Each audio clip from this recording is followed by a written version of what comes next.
Alright, here we are, Gokasho hole 9, par 5.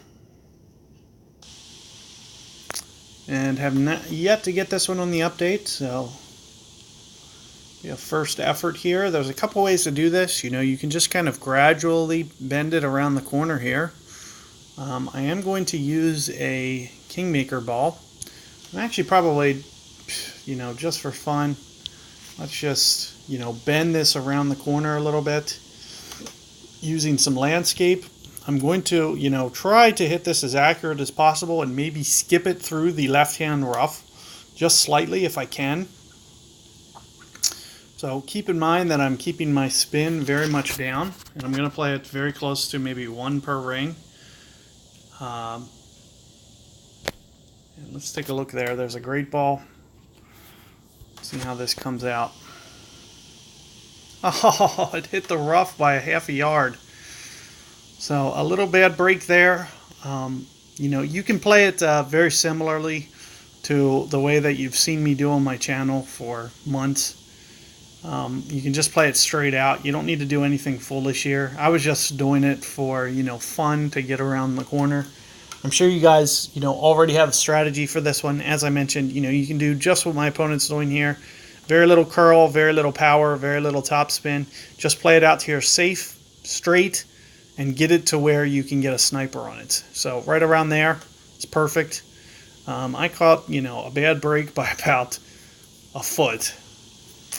So that is going to end up costing me, but it's not going to end up costing me the hole. It just, kind of changes the way that I have to go about playing it, unfortunately.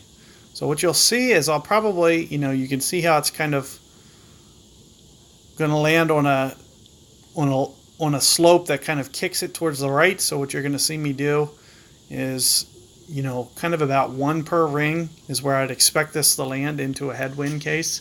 So I'm going to need quite a bit of power and also quite a bit of curl. So you can see with what I'm doing. And I was able to catch a perfect ball. Keeping in mind that, it's going to deflect right. So I do need to get all that curl on. And you can see even with what I just did, it was still just a fraction on the light side. Could have used just a hair bit more. But you can see that we could easily get it up to this green. This is going to be a very hard hole to make anyway. This fairway that they changed is very, very hilly and bumpy. It's very, very complicated to try to make this shot anyway.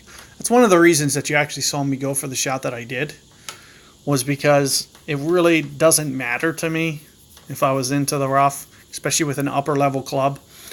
Trying to make it with a sniper is going to be a very, very hard thing to do. So the closer that you can put it up and give yourself that opportunity to land it on the green instead of that fairway is going to increase the likelihood that you can make the shot. So just something to be thinking about for that hole.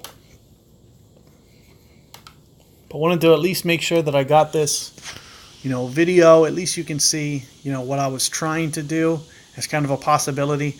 And just keep in mind what I was doing with my spin, keeping it very, very down. Most people, they're, especially early on, they just think, I'm going to full top spin everything. It's not a very good strategy, and you're going to end up, running out of fairway on the right-hand side. So you can see that, the more experienced players, they know to take that backspin off. So for that shot, you saw me use much less. But I'm going to split these up real quick and catch you guys on the next one.